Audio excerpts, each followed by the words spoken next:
The rain pattered against the windows of my penthouse suite, the droplets tracing a melancholy pattern as they made their way down the glass. Inside, the warmth and glow of the fireplace did little to dispel the coldness I felt in my heart. I gazed out at the city skyline, the glittering lights reminding me of the countless parties I had attended, all filled with superficial conversations and forced laughter. I was a stranger in my own life, and the emptiness inside me seemed to be growing by the day. One evening, as I mindlessly scrolled through my social media feed, a post caught my eye. The image showed a charming little cafe, nestled in a Spanish village, with tables adorned with colorful flowers and the sun casting a warm, golden glow. The caption described a small family cafe in Spain, looking for an English-speaking girl to join their team.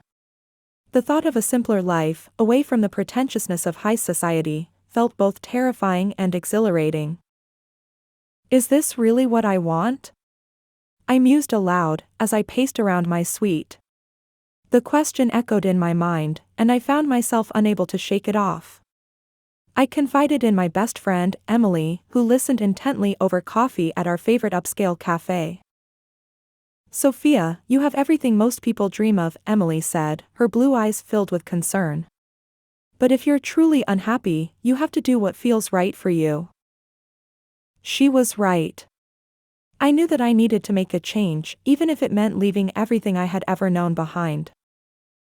The following days were a whirlwind of preparations, as I booked a one-way ticket to Spain, packed my bags, and said my goodbyes.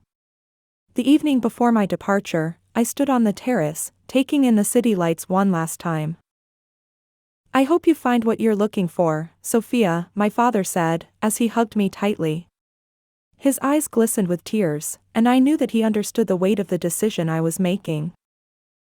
I hope so too, Dad, I whispered, as I held him close. And so, with a mix of excitement and apprehension, I embarked on a new journey, one that would take me far from the glittering lights of the city and the empty life I had once led. Little did I know that my search for meaning would change my life in ways I could have never imagined. The sun was warm on my face as I stepped off the plane in Spain, the fragrant air carrying a hint of wildflowers and olive groves. My heart raced with a mix of excitement and anxiety, as I navigated through the bustling airport and made my way to the quaint village where the family cafe was located.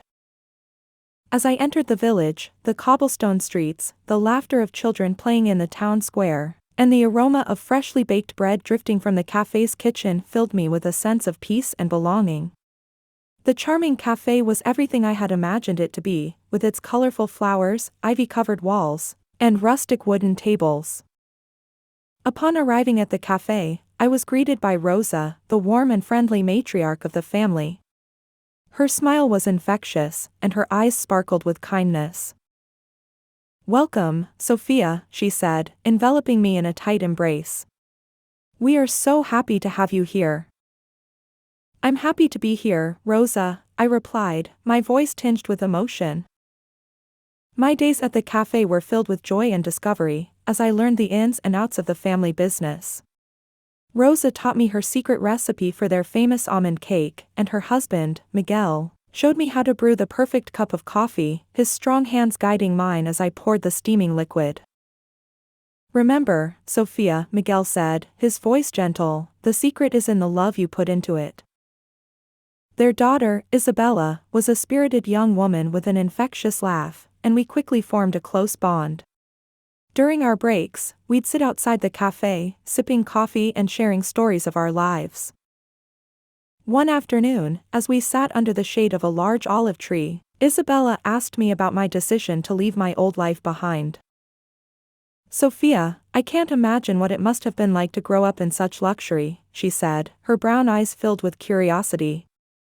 "Why would you give it all up to come here?" I hesitated for a moment before replying, "It's hard to explain, Isabella. My life was full of beautiful things, but it felt empty. I needed to find something more, something real." As I spoke those words, I knew that I had found that something more in this small village, surrounded by new friends and a life that felt genuine and fulfilling. The patrons of the cafe were a delightful mix of locals and travelers, each with their own unique stories to share. From the elderly couple who had been coming to the cafe for decades, to the backpackers passing through on their European adventures, every conversation felt meaningful and enriching. During my free time, I would explore the Spanish countryside on an old scooter I had bought from a neighboring village. The wind in my hair and the sun on my face, I felt alive and free as I ventured through the winding roads, discovering hidden gems and forging unforgettable memories.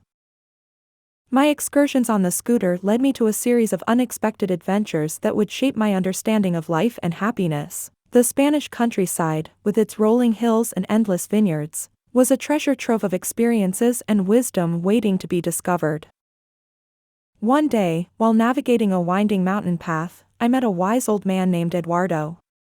His small cottage was perched on the edge of a cliff, overlooking a stunning valley filled with vibrant wildflowers. He welcomed me into his humble abode, and as we sat in his sunlit garden, we spent hours discussing life, happiness, and the meaning of it all. "What do you think the secret to happiness is, Eduardo?" I asked, captivated by his wise and gentle demeanor. Eduardo stroked his beard thoughtfully before replying, "Happiness is not something you can find in material possessions or superficial relationships, my dear. It is something that you cultivate within yourself, by living a life that is true to your heart and in harmony with others." His words resonated with me deeply, and I found myself questioning the life I had led before. In another village, I stumbled upon a community project where people were working together to restore a crumbling historic building. Eager to lend a hand, I joined the group, rolling up my sleeves and picking up a paintbrush. As we worked side by side, I was struck by the sense of camaraderie and purpose that filled the air. Maria, a kind and vivacious woman who was leading the project, explained the building's significance to the village and the generations of memories it held. "Sophia, this building has been a part of our village's history for centuries," she said, her eyes shimmering with passion. "By restoring it, we are not only preserving our past but also investing in our future."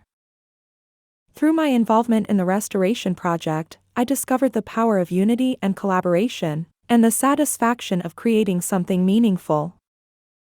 As I continued to explore the Spanish countryside, I found myself drawn to a small, secluded beach, where I stumbled upon a group of musicians playing guitars and singing by a bonfire. Intrigued, I approached them, and they warmly welcomed me to join their gathering. "Music is the language of the soul," said Alejandro, a young musician with a voice that seemed to reach straight into my heart. "When we come together to share our songs and stories, we connect on a level that transcends our differences." As I sat by the fire, listening to the beautiful melodies and heartfelt lyrics, I felt a deep sense of connection and belonging. The experiences I had on my adventures were slowly shaping my understanding of what truly mattered in life, teaching me that happiness could be found in the simplest of moments and the most genuine of connections. One warm afternoon, while exploring the countryside on my trusty scooter, I discovered a hidden cave tucked away behind a curtain of ivy. Curiosity piqued, I ventured inside, the cool darkness enveloping me as I carefully navigated the uneven terrain. As my eyes adjusted to the dim light, I spotted a small, intricately carved stone resting on a pedestal, seemingly untouched by time. I carefully picked up the artifact, feeling its weight in my hands. Suddenly, an elderly woman appeared before me, her silver hair cascading around her shoulders like a shimmering waterfall. Startled, I took a step back, clutching the stone tightly. "Do not be afraid, child," she said in a soothing voice. "I am the guardian of this ancient artifact. It is said to grant a single wish to the one who possesses it." Her words sent a shiver down my spine, and I hesitated, my mind racing with possibilities. As I held the artifact, I contemplated my choice carefully, reflecting on the experiences and lessons I had encountered during my time in Spain. In the end, my wish was a reflection of the newfound perspective I had gained from my journey.